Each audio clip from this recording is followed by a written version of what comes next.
I personally believe, just my personal belief, greed hasn't increased much since its first realization or understanding that it's a natural human emotion. And what I mean by that is, I like to use John D. Rockefeller as a good example to help understand this perspective. For those who don't know, John D. Rockefeller was the world's first billionaire. And with this being said, during his time, the average income was $320 to $400 in 1916. That's when he became the first billionaire, with Andrew Carnegie and them. Translated in today's money, that's about 10,000, right? Give or take.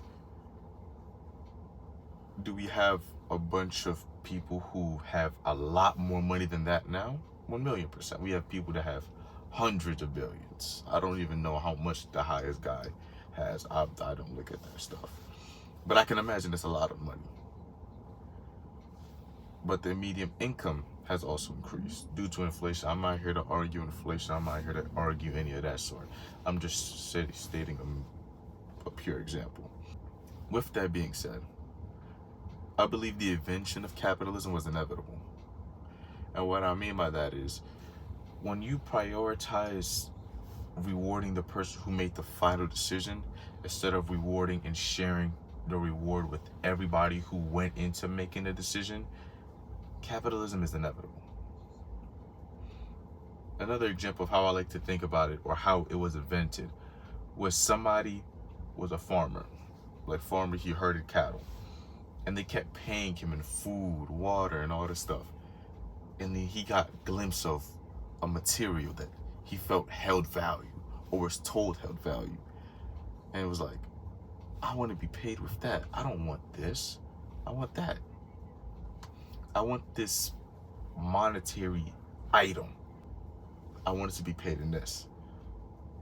So I can imagine the first reaction to it wasn't met with open arms, because we were very communal, we were very tribal, we were very, I want to do the best for the community, I want to do what's best for all of us.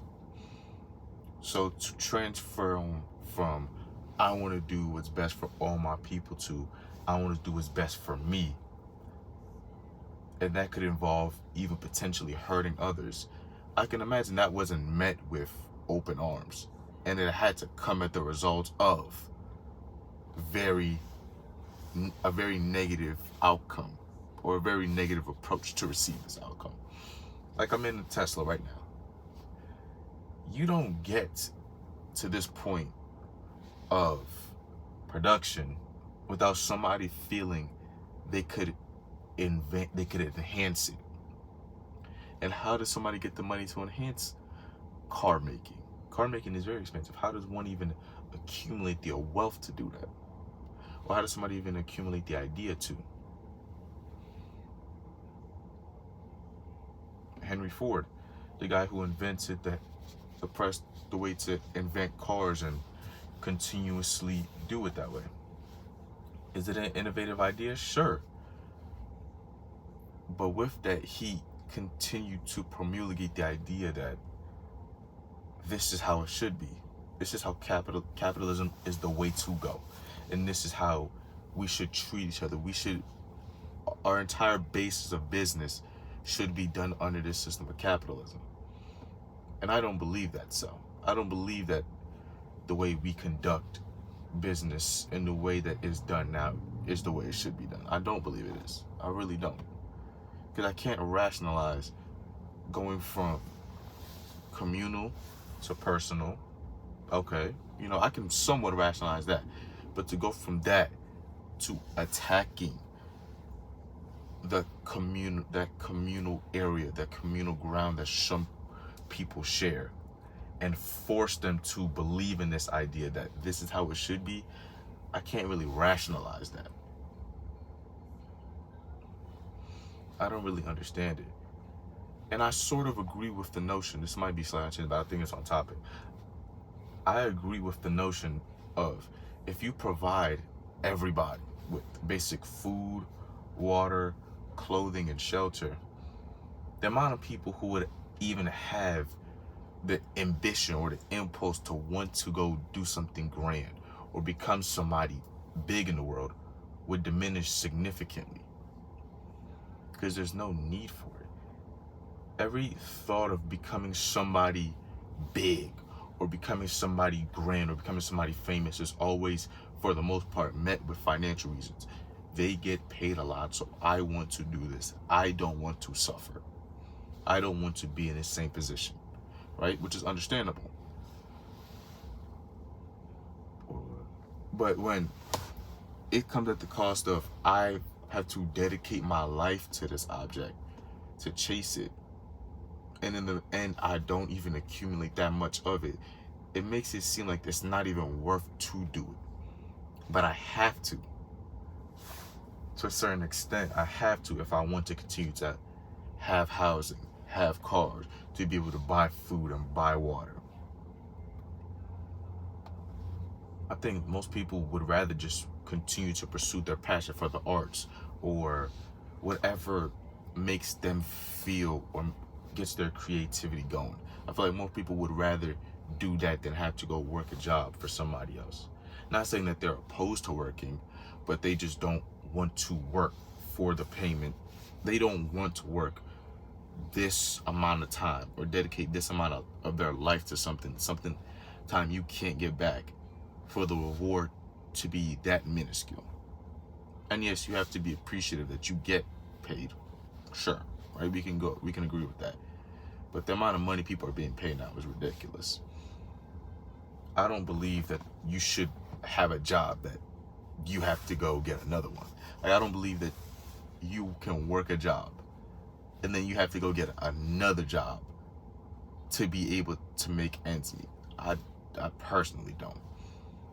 I don't believe you should have to take on multiple jobs just to be able to feel somewhat comfortable. I don't. I really don't. What I'm not saying is we need to go back to the time when we were hunter and gatherers, and that is our way of living. I'm not saying we need to go back to that. There's some people who might agree with that, and we need to completely destroy the system and go back to that. A lot of people are not ready to do that. A lot of people are not even in the shape to hunter and gather, period. So that idea for most people is a reality. I mean, it's a fallacy.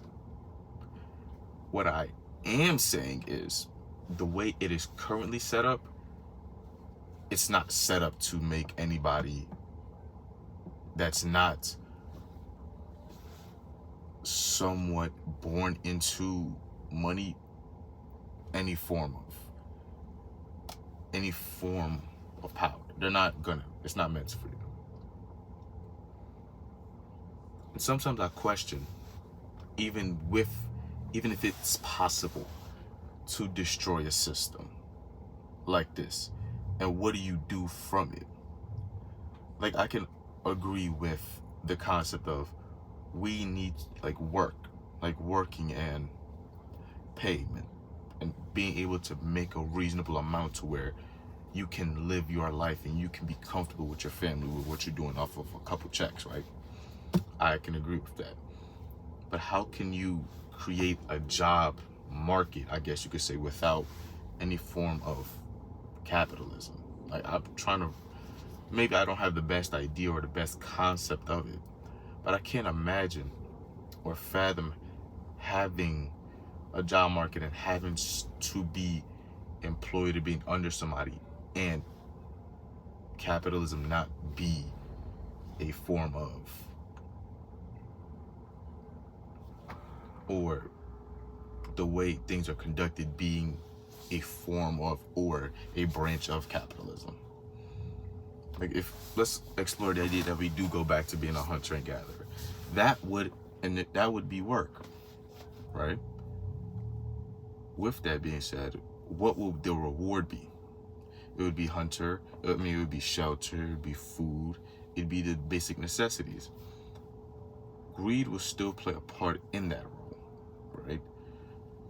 So at what point or at what stage do you allow some form of greed, or is greed allowed, not allowed at all? I may sound like I'm rambling, but what I'm basically trying to say, I can't imagine a system or the creation of a system where jobs and a whole economy is made without the essence or form of capitalism. I'm not saying that I say it's good. I'm just saying I can't imagine what it's like to be without that. I can't imagine if it's possible to develop a system where you could technically be under somebody and make less than them and there not be some form of capitalism involved in there. I do not agree with the notion that everybody should be paid the same, based regardless of your profession. I don't. It's a very ranging example, but I don't believe a doctor should be paid the same as a janitor. I don't believe that. I do believe, going back to what I said, that both of them should be able to make a livable wage. I don't believe a janitor should be paid not so significantly less. They should be paid less than a doctor based on the difficulty of the job, but not so much of a discrepancy between the two that one can live an entirely different lifestyle compared to the other. Meaning, one is barely scraping by a wire, went off one check, the other person is balling, can pay their month's bills and potentially the next month's bills with one check. I don't believe that should exist. I don't. There should be a discrepancy, of course, based on the difficulty of the job, but that discrepancy is too large. It's grown too large. And that's in general. Like an engineer, I want to be an engineer.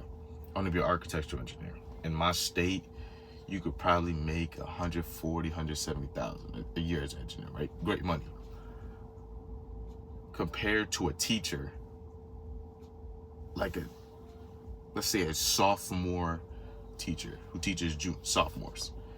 I don't believe that pay gap should be that severe.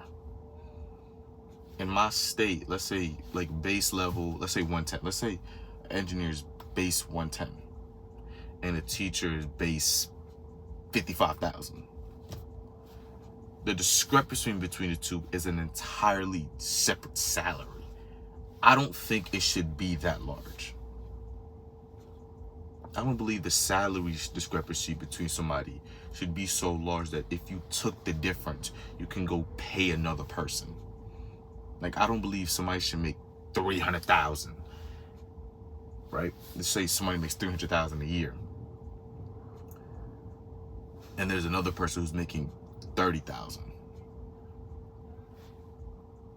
That $270,000 discrepancy could pay so many other people to where it's like, I don't really see that point.